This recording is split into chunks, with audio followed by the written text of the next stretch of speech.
Shalom, perkenalkan nama saya Anastasia Stefani Rabu Amah dengan NIM 2624017 dari program studi Sistem Informasi.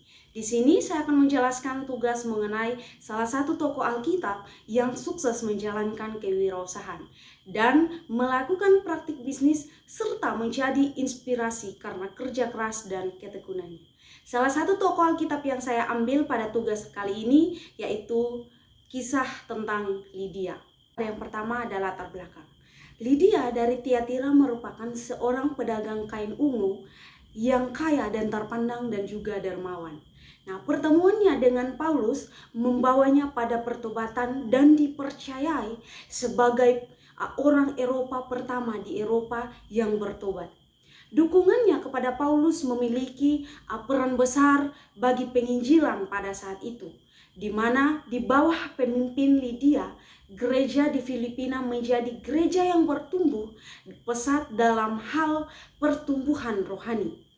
Kisah Lydia memberikan pemahaman bagi orang Kristen masa kini tentang kesetaraan gender dalam gereja serta profesi Lydia sebagai seorang pengusaha kain ungu yang digunakan untuk mendukung pelayanan Paulus. Selain itu, dalam kisah Lydia memberikan pemaknaan yang sangat dalam bagi para orang Kristen masa kini. Lydia juga dikenal sebagai seorang wanita yang beribadat kepada Allah. Book mencatat pada saat itu ia menjadi percaya. Dibuktikan di mana Lydia dan seisi rumahnya dibaptis. Secara lahiriah, pertobatan dan pembaptisan seorang wanita dan seisi rumahnya dapat dianggap sebagai sebuah keberhasilan kecil bagi Paulus. Terutama mengingat kerja keras yang telah dilakukannya demi meraih semuanya. Sebagai seorang pengusaha wanita terkemuka, kaya raya, mandiri, dia memiliki kecerdasan dan keterampilan untuk memimpin. Lydia tidak menghabiskan hidupnya dengan bersembunyi di rumah seperti yang harus dilakukan oleh wanita pada abad pertama. Tetapi justru kebalikannya, bahwa Lydia lebih menghabiskan waktunya di pasar, berhubungan dengan klien, bernegosiasi, mengawasi karyawan, serta memimpin bisnisnya sambil berperan aktif dalam mendukung pelayanan dan penginjilan Paulus. Kita masuk pada penjelasan yang kedua mengenai relevansi kisah Lydia bagi gereja masa kini. Ada 2 poin mengenai relevansi kisah Lydia bagi gereja masa kini. Poin yang pertama ada kesetaraan gender dalam gereja. Relevansi kisah Lydia bagi gereja masa kini dapat dipandang dalam beberapa segi sebagai berikut. Yang pertama, gereja harus memandang positif dalam bidang kemampuan perempuan pada hal-hal umum, di mana pada faktanya masa depan perempuan di masyarakat patriarkis tampak amat suram. Kaum perempuan terperangkap dalam penjara yang bernama rumah tangga dengan karya sebatas urusan domestik. Yang kedua, gereja harus memandang wanita dalam teladan Yesus dalam bidang keterlibatan pelayanan Kristus dalam masyarakat Yahudi. Yang ketiga, gereja tidak boleh memandang perbedaan sosial ataupun gender, namun memandang perempuan dalam pimpinan roh dalam kapasitasnya sebagai perempuan. Yang keempat, gereja dapat memandang dalam kasih Tuhan bagi perempuan dalam bidang ketekunan pengkabaran Injil. Yang kelima, gereja dapat memandang perempuan dalam bidang sosialisasi karena perempuan mampu memberikan pengaruh yang tinggi. Artinya mampu bersosialisasi baik di dalam ataupun di luar gereja. Poin yang kedua tentang bisnis sebagai sarana mendukung pelayanan. Di era kehidupan modern sekarang, masalah terbesar gereja adalah perihal ekonomi.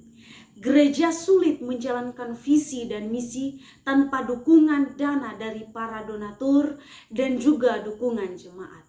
Bahkan di sebagian gereja, perihal hamba Tuhan yang melakukan bisnis merupakan hal yang kontroversi. Hal ini seolah-olah berdiri di antara dua sisi. Pada sisi yang pertama, hamba Tuhan dituntut untuk penuh waktu di gereja. Tetapi pada sisi yang kedua, yaitu hamba Tuhan memiliki tuntutan kebutuhan hidupnya yang banyak sehingga ia harus berbisnis. Maka gereja harus mampu membagi waktu dengan benar dalam fakta dua sisi, yaitu antara pelayanan dan juga pekerjaan. Namun tidak menomorduakan pelayanan. Perlu dicatat bahwa Alkitablah yang menyediakan dasar untuk bisnis. Seperti yang tercatat pada Kejadian 1 ayat 28, di mana kehendak Tuhan yang dilakukan manusia baik sebelum kejatuhan. Dan pada Kejadian 3 ayat 17 sampai dengan 19 yang mengatakan setelah kejatuhan. Sebelum kejatuhan manusia, pekerjaan adalah anugerah dan panggilan dari Tuhan sendiri. Setelah kejatuhan, manusia, pekerjaan masih merupakan anugerah dan panggilan. Mastra berpendapat bahwa orang Kristen tidak boleh hidup dalam kemiskinan, tetapi terus meningkatkan modal dan keterampilan mereka, seperti dalam perumpamaan Tuhan Yesus tentang talenta. Kebanyakan orang umum menyebutkan bahwa talenta merupakan bakat khusus yang ada pada diri seseorang sejak dia lahir. Ini merupakan sebuah manajemen yang harus dikelola ya dengan baik. Selain tujuan utama dari bisnis itu sendiri adalah mendapatkan laba, namun para pembisnis juga harus memikirkan cara untuk menghubungkan bisnis dengan pelayanan. Di sini saya dapat menyimpulkan atau menarik sebuah kesimpulan. Mari kita belajar dari kisah Lydia, seorang pedagang kain ungu yang dikenal memiliki sifat dermawan. Sebagai pedagang kain, Lydia lebih dari sekedar wanita biasa. Bisa disimpulkan bahwa Lydia adalah orang yang bereputasi baik, terpandang, dan sukses. Meskipun dia hidup dalam kelimpahan, tetapi dia tidak kikir ataupun sombong. Lydia tidak menutup matanya terhadap sesama manusia, tetapi menunjukkan kasih dan perhatiannya kepada orang lain.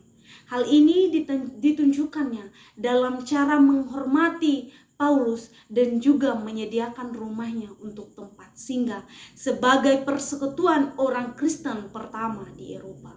Hal ini merupakan dukungan yang sangat berharga bagi pelayanan Paulus pada saat itu. Kisah Lydia merupakan contoh bagaimana kesetaraan gender harus diberlakukan dalam setiap aspek kehidupan bergereja. Dan wanita juga harus diterima dalam semua jabatan. Karena pada hakikatnya di hadapan Tuhan semua sama dan setiap anggota jemaat memiliki peran yang unik dalam membantu mengembangkan kehidupan jemaat itu sendiri. Jadi wanita tidak hanya berdiam diri dan harus berpartisipasi dalam melayani dalam kehidupan gereja sesuai karunia rohani